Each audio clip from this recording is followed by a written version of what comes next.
Hello guys, എല്ലാവരും അങ്ങനെ പുതിയൊരു വീഡിയോയിലേക്ക് സ്വാഗതം. ഇപ്പം ഞങ്ങൾ പോയിക്കൊണ്ടിരിക്കുന്ന ആലിങ്കൽ വെള്ളച്ചാട്ടം കാണാനാണ്. ഈ ആലിങ്കൽ വെള്ളച്ചാട്ടം സ്ഥിതി ചെയ്യുന്നത് വടക്കഞ്ചേരിയിൽ നിന്നും മംഗൽ ഡാമും കഴിഞ്ഞ് ഉള്ളിലോട്ട് പോയി കഴിഞ്ഞാൽ കടപ്പാറ എന്ന് പറയുന്നൊരു വില്ലേജ് ഉണ്ട്. ആ കാടിൻ്റെ അടുത്തായി സ്ഥിതി ചെയ്യുന്ന ആ സ്പോട്ടിലേക്ക് മാത്രമേ ബസ് പോവുകയുള്ളൂ. ഇവിടം വരെ ബസ് പോവുകയുള്ളൂ. ഈ ബസ് ലൊക്കേഷൻ്റെ അടുത്ത് തന്നെയായിട്ട് വിറകടുപ്പിൽ മാത്രം ഉണ്ടാക്കുന്ന ചായയും പലഹാരങ്ങളും കൊണ്ട് ചെയ്യുന്ന ഒരു അച്ചാച്ചൻ്റെ കടയുണ്ടായിരുന്നു.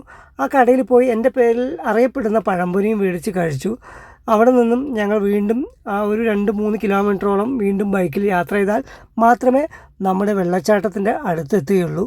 പ്രകൃതിയോട് അടുത്ത് കിടക്കുന്ന ഈ ഒരു വെള്ളച്ചാട്ടം കാണാനും പോകുന്ന വഴികൾ കാണാനും വളരെയേറെ മനോഹരമായ ഒരു സ്പോട്ട് തന്നെയാണ്. അപ്പോൾ കാറും ബൈക്കൊക്കെ കൊണ്ടുപോകുന്ന ആളുകളൊക്കെ ശ്രദ്ധിക്കേണ്ട കാര്യം, അവിടം വരെ എത്തിക്കഴിഞ്ഞാൽ വളരെ തിക്കും തിരക്കുമുള്ളൊരു സ്ഥലമാണ്. പക്ഷേ നമ്മൾ ഉദ്ദേശിക്കുന്ന ലൊക്കേഷൻ വരെയും വണ്ടി പോകും. പക്ഷെ കാറൊക്കെ പോയി കഴിഞ്ഞ് തിരിക്കാനോ കൊണ്ടിടാനൊക്കെ ഭയങ്കര ബുദ്ധിമുട്ടുള്ളൊരു കാര്യമാണ്. കാരണം ആ ലൊക്കേഷനിലോട്ട് പോകുമ്പോൾ പാർക്കിങ്ങൊക്കെ വളരെ കുറവാണ്. ഒരുപാട് ആനകളൊക്കെ ഇറങ്ങി വരുന്ന സ്ഥലമാണ്. അപ്പോൾ അവിടുത്തെ ആദിവാസി യുവാക്കളും അവിടുത്തെ ആളുകളും പറഞ്ഞത് ആനകളൊക്കെ ഒരുപാട് ഇറങ്ങി വരുന്നുണ്ട്. അപ്പോൾ നിങ്ങളവിടെയൊക്കെ വന്ന് ശ്രദ്ധിച്ച് വേണം വരാനും പോകാനൊക്കെ. ഒരു തോടും ഒക്കെ കഴിഞ്ഞാണ് നമ്മൾ ഈ വെള്ളച്ചാട്ടത്തിലേക്ക് അടുത്തെത്തിയത്. ചില പിള്ളേരുണ്ട് വീട്ടിൽ വന്നിട്ട് വർഷങ്ങളും മാസങ്ങളുമായി ലോകാത്ഭുതങ്ങളിലൂടെ ചുറ്റിക്കറങ്ങി അവരുടെ ജീവിതം ആസ്വാദ്യമാക്കുകയാണ് അവരുടെ യൗവനകാലം മുഴുവൻ.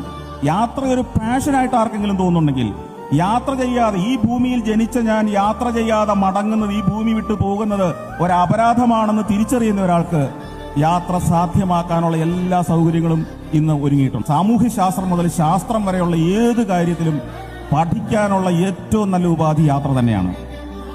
ഒരു യാത്ര കഴിഞ്ഞ് വരുമ്പോൾ, നിങ്ങളൊരു യൂറോപ്പ് ടൂറ് അല്ലെങ്കിൽ ഒരു ആഫ്രിക്കൻ ടൂർ കഴിഞ്ഞ് വരുമ്പോൾ, ഒരു 30 ദിവസത്തെ യാത്ര കഴിഞ്ഞ് നിങ്ങൾ തിരിച്ചു വന്നാൽ നിങ്ങളൊരു 12 വർഷം ഒരു വിദ്യാലയത്തിൽ പഠിച്ചതിന് തുല്യമായ അറിവോ അതിലേറെ അറിവുകളുമായിട്ടാണ് തിരിച്ചു വരുന്നത്. നമ്മുടെ ജീവിത വീക്ഷണം മാറുകയാണ്. യാത്ര ചെയ്ത ആൾ ഇന്നലെ ജീവിച്ച പോലെ അല്ല നാളെ ജീവിക്കാൻ പോകുന്നത്. അവന്റെ സ്വപ്നങ്ങൾ മാറുകയാണ്. അവന് സൊല്യൂഷൻസ് കയ്യിലേക്ക് കിട്ടുകയാണ്. ഇന്നലെ വരെ തടസ്സങ്ങളും പ്രശ്നങ്ങളും മാത്രമായിരുന്നു നിങ്ങൾ കണ്ടതെങ്കിൽ ഒരു യാത്ര കഴിഞ്ഞ് വരുമ്പോൾ നിങ്ങളുടെ കൈകളിലേക്ക് 1000 സൊല്യൂഷൻസ് ഉണ്ടാവുകയാണ്. ജീവിതത്തിന്റെ പുതിയ അർത്ഥങ്ങൾ നിങ്ങൾ കണ്ടെത്തുകയാണ്. ചില പിള്ളേരുണ്ട് വീട്ടിൽ വന്നിട്ട് വർഷങ്ങളും മാസങ്ങളുമായി ലോകാത്ഭുതങ്ങളിലൂടെ ചുറ്റിക്കറങ്ങി അവരുടെ ജീവിതം ആസ്വാദ്യമാക്കുകയാണ് അവരുടെ യൗവനകാലം മുഴുവൻ. യാത്ര ഒരു പാഷനായിട്ട് ആർക്കെങ്കിലും തോന്നുന്നുണ്ടെങ്കിൽ, യാത്ര ചെയ്യാതെ ഈ ഭൂമിയിൽ ജനിച്ച ഞാൻ യാത്ര ചെയ്യാതെ മടങ്ങുന്നത്, ഈ ഭൂമി വിട്ടു പോകുന്നത് ഒരു അപരാധമാണെന്ന്